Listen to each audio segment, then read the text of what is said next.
The day the warship came for Cole Mercer, the whole valley thought someone important had finally arrived.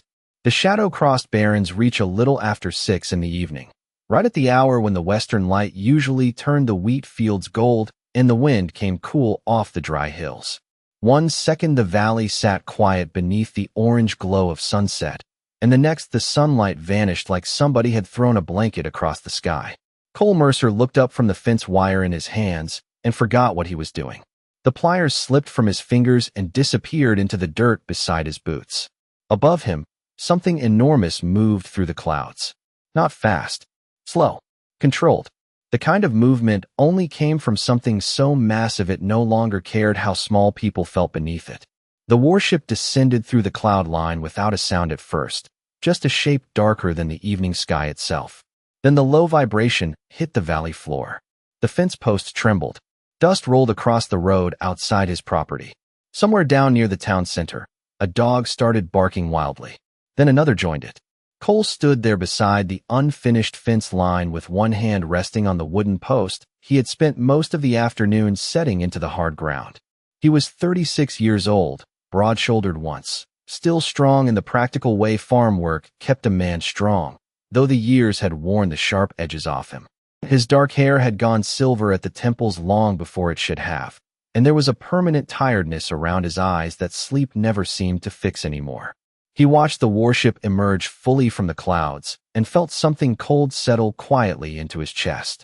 It was bigger than anything he had ever seen in person, bigger than the grain silos outside town, bigger than the ridge beyond the valley. A long black structure hanging over Barrens Reach like a piece of night lowered into daylight by invisible chains. The evening wind picked up beneath it. Wheat bent flat in waves across the neighboring fields. Cole's old barn groaned softly behind him as the pressure changed overhead. He heard truck doors slamming. Somewhere down the road, people shouting. Somebody screaming his name from a distance, though he couldn't tell who. But Cole barely heard any of it, because the warship wasn't slowing above town. It wasn't stopping above the rail depot or the sheriff's station or the governor's office. It was moving directly toward his farm. No, he muttered quietly to himself before he even realized he'd spoken aloud. His hand tightened around the fence post. The ship hovered lower. Dust spiraled across the yard in thick, twisting clouds. The goats inside the pen near the barn began crying nervously. His old cattle dog, Rusty, pressed against Cole's leg with his ears pinned back flat. Then came the voice. Calm, mechanical, broadcast from somewhere high above the valley through speakers powerful enough to shake windows. Attention residents of Barrens Reach. Remain calm. We are searching for one human individual. The entire valley seemed to hold its breath. Cole stared upward as the black hull reflected the dying orange light of sunset across its surface like dark water. The voice continued. Identify the human known as Cole Mercer. Silence spread through the valley after that. Deep silence. The kind that only arrived when every person in hearing distance suddenly realized something impossible was happening. Cole swallowed once. Slowly. His throat felt dry. Around him, neighbors had started emerging onto porches and dirt roads farther down the valley. Tiny figures staring toward his property beneath the shadow of the warship. Cole could feel all of them looking at him now, but all he could think about was a different night. 10 years earlier. A cold barn. 2 terrified girls hiding in the dark.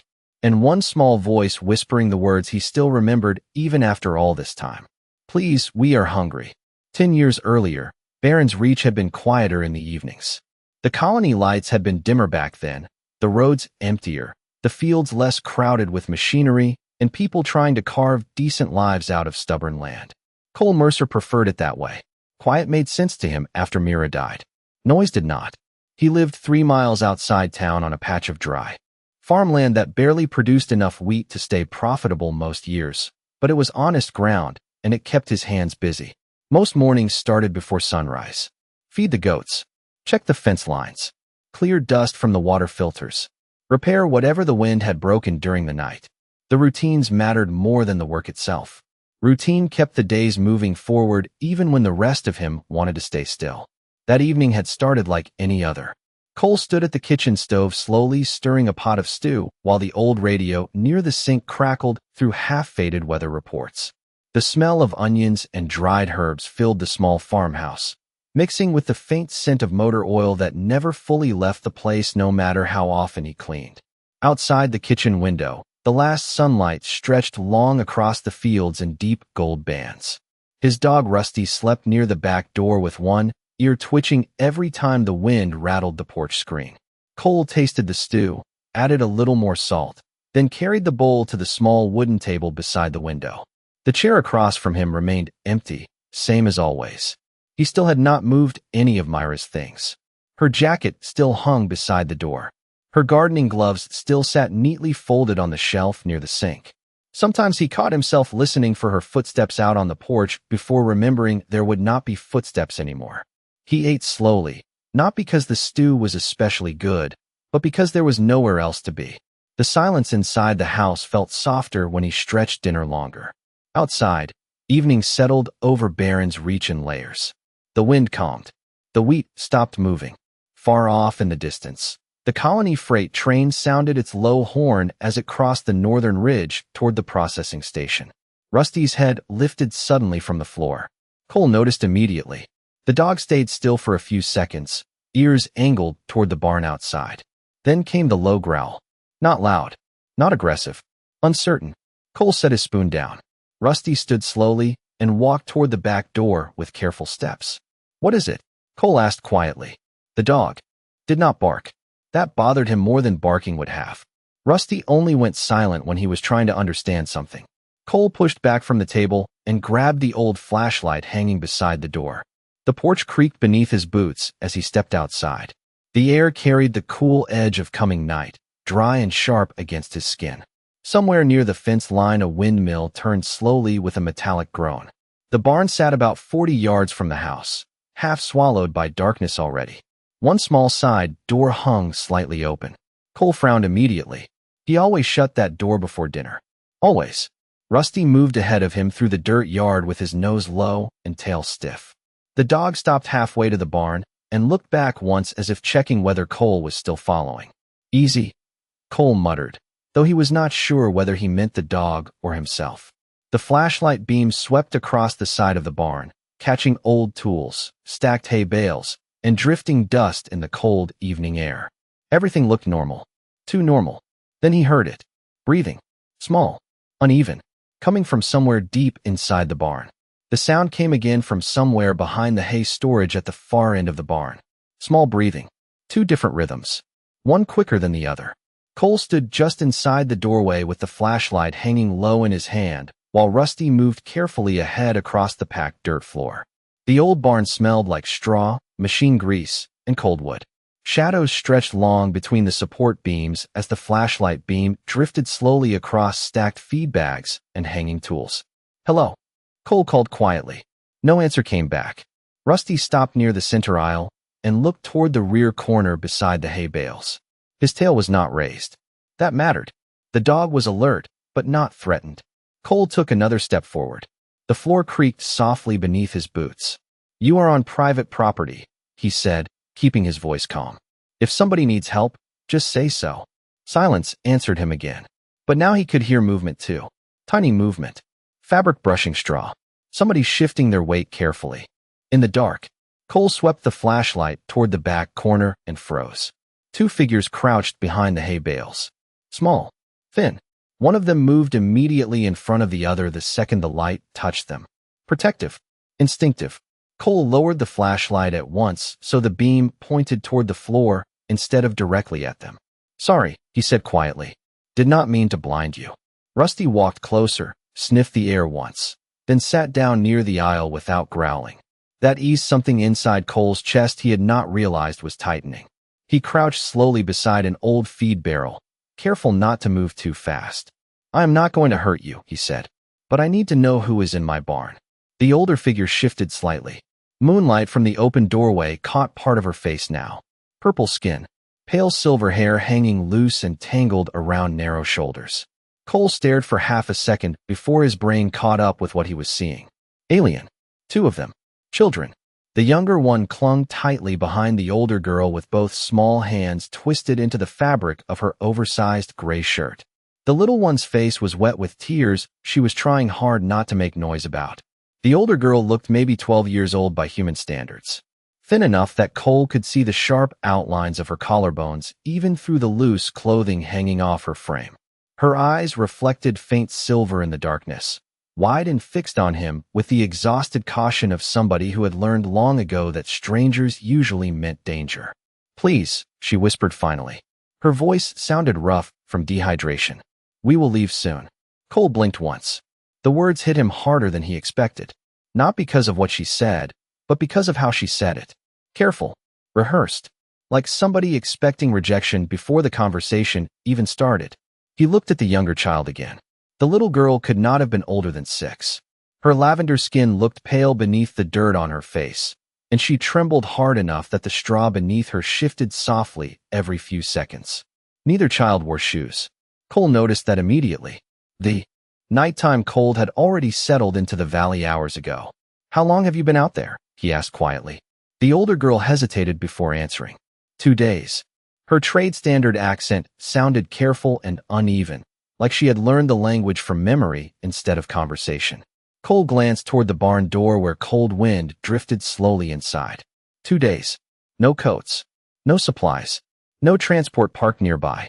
Nothing about this made sense. He should have been asking questions already. Where they came from. Who they belonged to. Whether authorities were searching for them. Instead, the first thing out of his mouth was, "Have you eaten?" The older girl said nothing. But behind her, the little one let out a tiny sound at the word food before quickly covering her mouth with both hands like she regretted making noise. Cole felt something inside him sink quietly. He stood slowly, keeping his movements gentle enough not to startle them. "Stay here," he said. The older girl stiffened immediately. Fear flashed across her face, so quickly it almost disappeared before he caught it. "I am just getting dinner," Cole added softly. "That is all." Cole crossed the dirt yard toward the farmhouse with Rusty close beside him while the cold evening wind rolled quietly through the wheat fields. He could still feel the older girl's eyes following him from the darkness of the barn. Not hopeful, careful, like she expected him to come back with somebody else. By the time he stepped inside the kitchen, the stew on the stove had already started cooling. The house suddenly felt warmer than before, almost uncomfortably warm after the chill outside. Cole grabbed 2 extra bowls from the cabinet, then stopped and reached for a third. He filled each one carefully, adding the last pieces of bread from the counter beside them. He stood there for a second looking at the food in silence. 3 bowls instead of 1. The sight stirred something old and unfamiliar in the quiet kitchen. Rusty waited near the door while Cole found an old blanket folded beside the laundry shelf. Then another. He carried everything outside in both arms and walked back toward the barn beneath the dim silver glow of the colony lights in the distance. The older girl was still exactly where he had left her. That alone told him a lot. People who ran usually did not stay still when given the chance. The younger child had fallen half asleep against her sister's shoulder, though her small body jerked awake the second the barn door creaked open again. Fear first. Always fear first. Cole lowered the bowls slowly onto an overturned crate a few feet away from them. Steam curled upward into the cold air. "It is still hot," he said quietly. "Careful with it." Neither girl moved at first. The older one stared at the food with visible tension across her thin face, like she was trying to solve some hidden problem she did not understand yet. Up close, Cole noticed details he had missed earlier. Bruises fading yellow beneath the dirt along one wrist. Cracked skin on her knuckles. Tiny old scars across her forearms that looked less like accidents and more like life had simply been rough for too long. Her silver hair hung unevenly around her face, chopped badly in places as if somebody had cut it with a dull knife months ago. The younger girl looked worse in quieter ways. She was so thin her oversized shirt slipped constantly off one shoulder, exposing skin pale lavender beneath the dust. Her cheeks still carried the softness of childhood, but hunger had hollowed the shape beneath her eyes. She stared at the stew the way exhausted people stared at heat during winter, wanting it badly enough to hurt. "You can eat," Cole said gently. The older girl swallowed once. "Why?" The question caught him off guard. "Why what? Why are you helping us?" Her voice stayed flat and careful, but underneath it sat something heavier. Suspicion worn down into exhaustion. Cole leaned one shoulder against the wooden support beam beside him. "Because you are hungry," he answered simply. The older girl looked down at the bowls again as if the answer made less sense to her than anything else so far. Then the younger child whispered something softly in a language Cole did not know. The older sister hesitated one final second before reaching slowly for the nearest bowl. She tested the spoon first like she expected it might be taken away. Then she handed the bowl carefully to the little girl beside her. The younger child grabbed it with both shaking hands and immediately started eating too fast. Cole recognized that kind of hunger instantly. People stopped chewing properly when they had gone too long without regular meals. "Slow down there," he said softly. "Nobody is taking it from you." The little girl froze at the sentence. Completely froze. Her spoon stopped halfway to her mouth, while her wide silver eyes lifted toward him with a look so startled it almost hurt to see. Beside her, the older sister lowered her own bowl very slowly. Neither of them spoke. But something changed in the silence after that. Tiny. Fragile. The older girl finally sat down fully against the hay bale, instead of remaining crouched to run. The younger one kept eating, slower now, clutching the warm bowl against her chest between bites like she was afraid the heat itself might disappear. Cole unfolded the blankets beside them and stepped back toward the barn door. "You two can stay in here tonight," he said quietly. "It gets cold after midnight." The older girl looked at him carefully through strands of silver hair falling across her face. "You are not reporting us." Cole frowned slightly. "Should I be?" For the first time since he found them, the older girl did not answer immediately. The older girl did not answer for so long that Cole eventually stopped expecting one. The barn settled quietly around them with soft creaks from the wood beams as the night wind moved outside.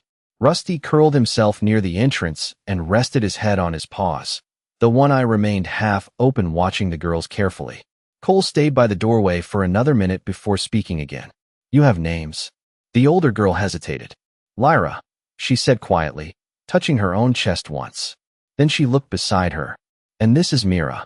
The little girl glanced up briefly from her bowl at the sound of her name. Her silver eyes looked enormous in the dim light. "I am Cole," he replied. Mira whispered the name softly to herself, like she was testing how it sounded. Cole gave them space after that. He headed back toward the farmhouse while the girls finished eating inside the barn.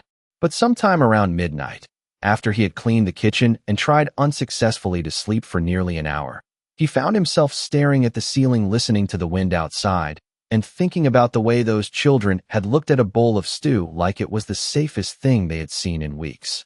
Finally, he sat up, pulled on his boots again, and stepped outside into the cold. Frost had already started gathering across the fence rails, silver white beneath the moonlight. The barn glowed faintly from the lantern he had left hanging near the doorway. When Cole stepped inside, both girls were asleep. Or at least Mira was. The little one had curled beneath one of the blankets with her face pressed against Rusty's side, while the old dog lay perfectly still beside her, like he understood she needed the warmth. Lyra remained awake against the far wall, holding the second blanket around both shoulders. Her silver eyes tracked immediately toward the doorway when Cole entered. Still alert, still expecting something bad to happen eventually, Cole crouched beside an old storage crate and quietly placed a pair of thick wool socks on top of it. Then an old flannel shirt folded neatly beside them. "These should fit close enough for now," he said softly. Lyra looked down at the clothes, but did not move toward them immediately. "You do not trust people much, do you?" Cole asked after a while. Lyra's expression stayed unreadable for a few seconds. Then she looked toward the sleeping child beside Rusty. "Trust gets people found." The sentence landed heavier than her quiet voice suggested. Cole leaned back slightly against the support beam. "Who is looking for you?"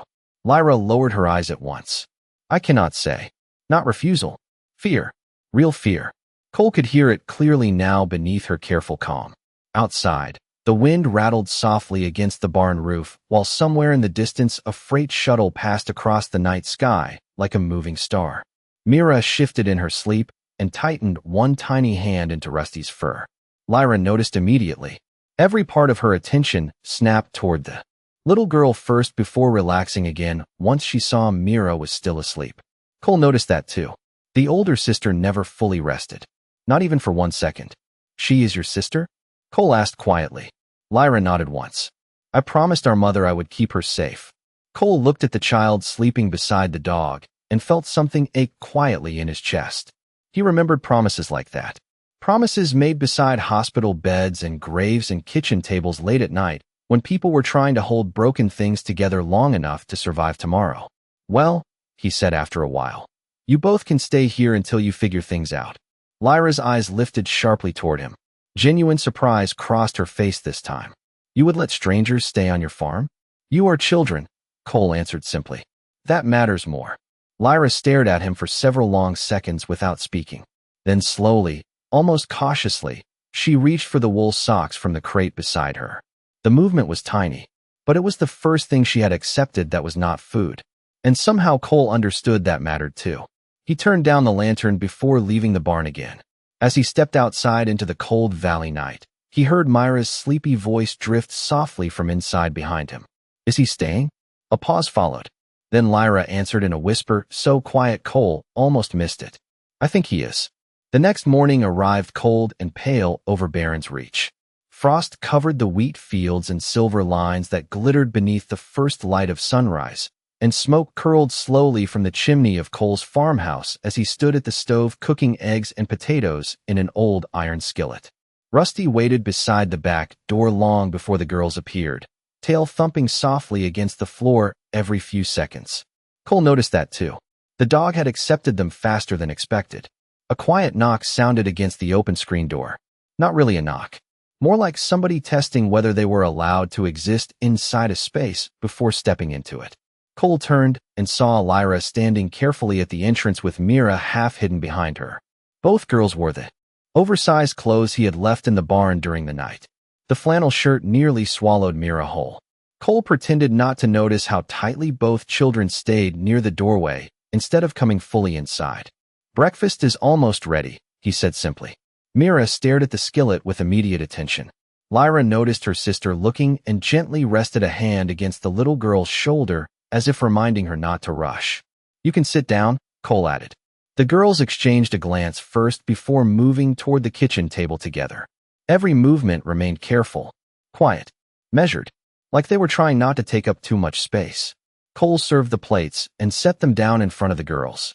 Mira immediately reached for the fork, but froze halfway there when the skillet hissed loudly behind Cole on the stove. The little girl flinched so hard she nearly dropped the plate. Silence filled the kitchen instantly afterward. Cole turned slowly from the stove while Mira stared down at the table, breathing too fast, both small hands gripping the edge of her chair. Lyra's entire body had gone tense beside her. Protective again, ready for something. Cole lowered the heat on the skillet without saying anything. Then he returned to the table and sat down across from them quietly. It is just the stove, he said gently. Mira nodded quickly, though her hands still trembled. Cole did not push further. He had seen enough frightened people in his life to understand one thing clearly. Sometimes kindness meant leaving certain silences alone until they were ready to open on their own. Breakfast continued quietly after that. Mira ate slower today, though every few bites she glanced nervously toward the windows whenever a transport engine sounded faintly from the distant colony roads. Lyra barely touched her own food at first. She spent most of the meal watching the room instead. Watching doors. Watching windows. Watching Cole whenever he stood up unexpectedly. Hyper alert. Like somebody who had spent too long waiting for bad things to arrive without warning. You can relax here, Cole said eventually while pouring coffee into his mug. Lyra lowered her eyes. Immediately. I know. But the way she said it made clear she did not know that at all. Later that afternoon, Cole worked outside repairing one of the water pumps beside the goat pen, while Mira sat nearby wrapped in one of his old jackets watching Rusty chase insects through the grass. For the first time since arriving, the little girl almost looked like an ordinary child. Almost.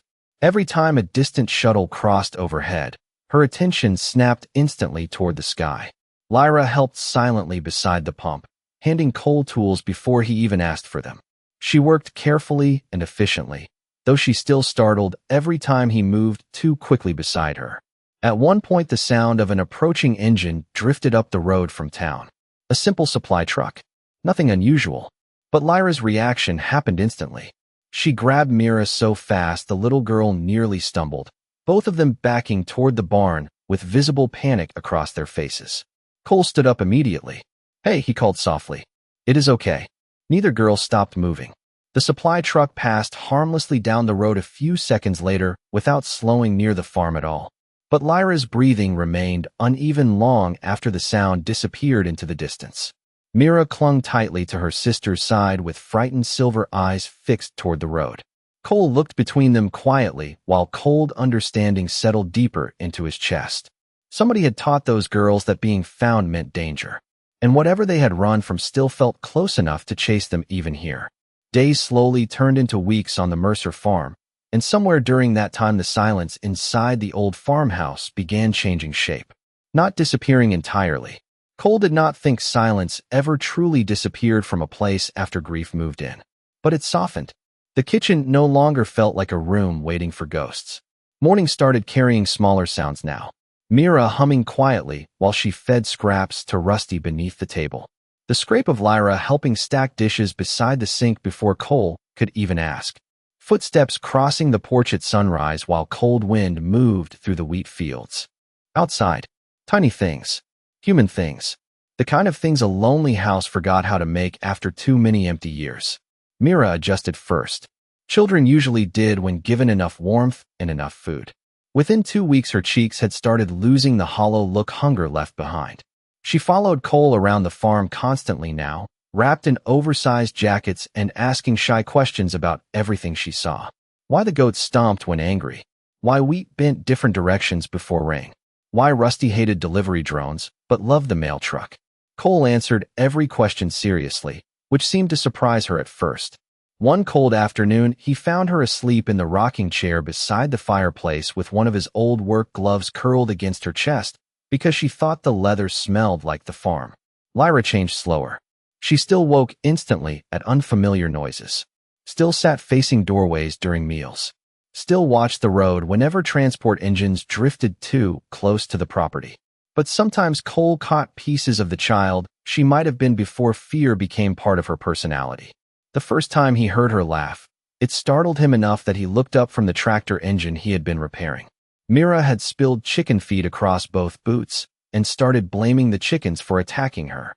The little girl stood in the dirt yard waving her arms dramatically while Rusty barked excitedly around her feet. And Lyra laughed. Just once. Quick and quiet.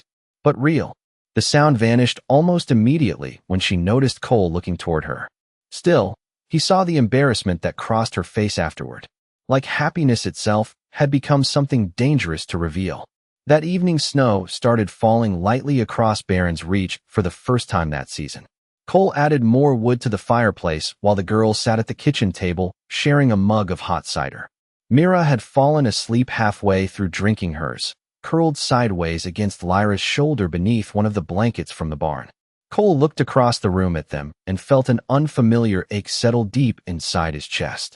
Not painful exactly, just heavy. The kind of feeling a person got when something broken inside them started healing slowly enough to hurt a little. "Why are you staring?" Lyra asked quietly without looking up from the sleeping child beside her. Cole blinked once and looked back toward the fireplace. "Sorry," he muttered. "Just thinking." Lyra studied him carefully for a moment. "About your wife?" The question caught him off guard. He nodded once after a few seconds. "Yeah." Silence settled softly between them again while snow drifted outside the windows. "Mira says this house feels safe," Lyra said eventually. Cole stared into the fire without answering immediately. "I am glad." Lyra lowered her eyes toward her sister. "She has not slept through the night in a long time before here." That sentence stayed with Cole longer than he expected. Later that night, he stepped outside onto the porch after everyone had gone to sleep. Snowflakes drifted slowly through the darkness beneath the yard light, while the wheat fields beyond the fence disappeared into soft white shadows. He stood there for several minutes listening to the quiet valley around him. Then he noticed movement near the barn. Lyra stood alone beside the fence line wrapped tightly in one of the blankets, silver hair glowing faintly beneath the porch light. She had been watching the road again. "You should be inside," Cole said gently as he walked closer. "It is freezing out here." Lyra did not look away from the distant road. "I heard engines earlier." Cole followed her gaze toward the darkness beyond the fields. Nothing moved out there now except snow. "Nobody is coming tonight," he said softly. Lyra swallowed once. "You do not know that." Cole stood beside her quietly while cold wind rolled across the frozen farm. Then after a long silence, he spoke the words that would stay with both of them for years afterward. "Nobody is taking you tonight. he said. And for the first time since arriving at the farm, Lyra finally looked at him like she wanted to believe someone. Winter settled fully over Barron's Reach after that night. Snow covered the fields in long white stretches that glittered beneath the pale morning sun, and the farmhouse windows stayed fogged with warmth most evenings while cold winds rolled down from the northern ridge. For a while, life on the Mercer farm found a strange kind of peace. The girls stayed. Cole stopped pretending he expected them to leave any day now. Mira claimed the rocking chair beside the fireplace as if she had owned it forever. Lyra helped with chores before sunrise without needing to be asked. And somewhere quietly beneath all of it, the old loneliness inside the farmhouse began fading into something softer. Then one morning they were gone. Cole realized it before he even opened his eyes fully. The house sounded wrong. Too quiet. No small footsteps moving through the kitchen. No soft whispering near the fireplace. No Rusty pacing excitedly near the girls' bedroom door waiting for breakfast. Just silence. The kind he remembered too well from before they arrived. He sat upright immediately and looked toward the hallway. Empty. Cold unease settled into his stomach before his feet even hit the floor. Lyra, he called once while pulling on his boots. No answer came back. He moved through the farmhouse quickly after that. Blankets folded neatly on the couch. The small mug Mira always used washed and drying beside the sink. The old jacket Cole had given her hanging carefully over the chair instead of tossed carelessly the way children usually left things behind. Rusty stood near the back door whining softly. The dog's ears were low. Anxious. Cole stepped outside into the freezing morning air. Snow covered the yard untouched except for one set of small footprints leading away from the farmhouse toward the road. Two different sizes. Sisters walking side by side. Not running. Leaving. Cole followed the tracks past the barn and halfway toward the fence line before stopping. Something rested carefully on the top rail of the wooden fence ahead. A small silver pendant attached to a thin chain. He recognized it immediately.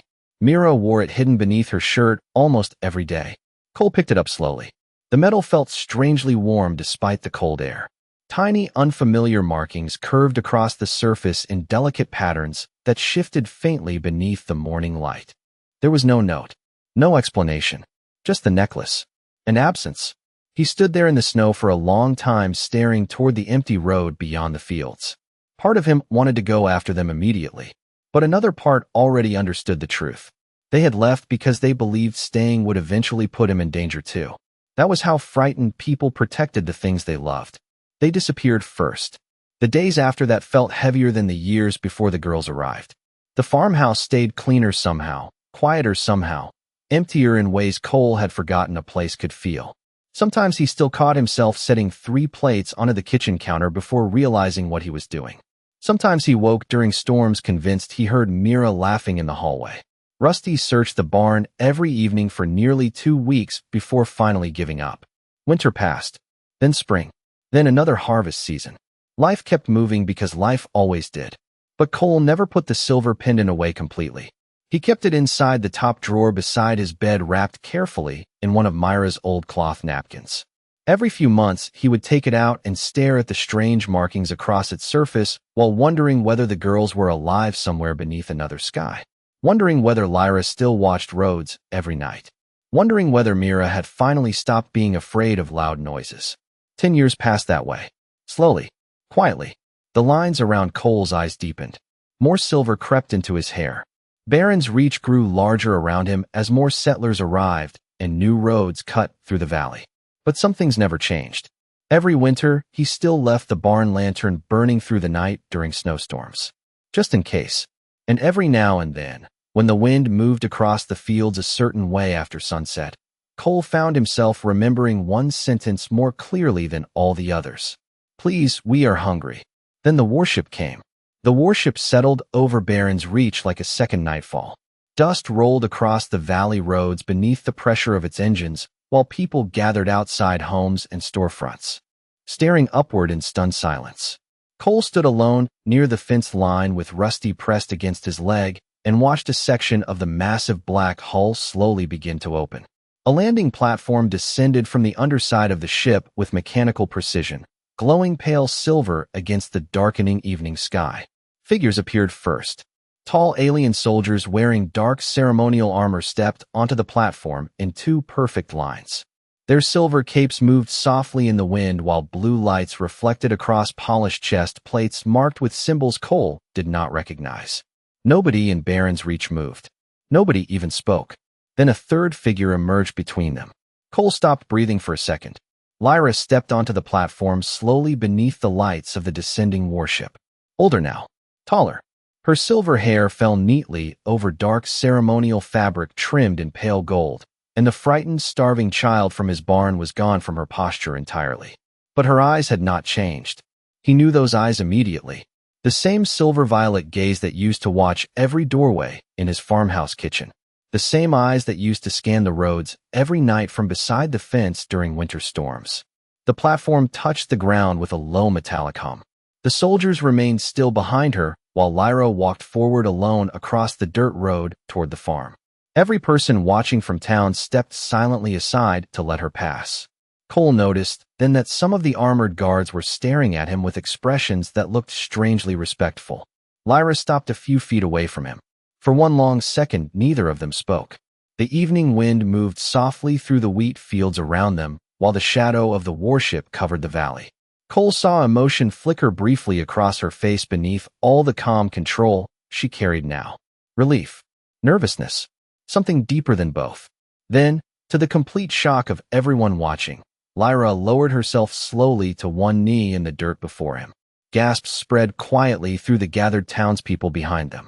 The armored guards immediately lowered their heads too. "You should not do that," Cole said softly, completely stunned. Lyra looked up at him with silver eyes shining beneath the fading evening light. "In my world," she answered quietly, "we kneel for the people who save our lives." Before Cole could even process the words, movement came racing down the landing platform behind her. Smaller. Faster.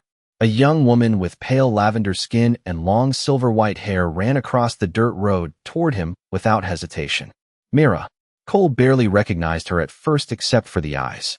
She reached him and wrapped both arms around him so suddenly that he almost lost balance entirely. "You kept the lantern burning," she whispered against his shoulder, her voice breaking softly with emotion. Cole closed his eyes for 1 second. Just one. His hands rested awkwardly against her back, like part of him still could not believe she was real. "You remembered that?" he asked quietly. Mira pulled back just enough to look up at him with tears shining in her silver eyes. "We remembered everything."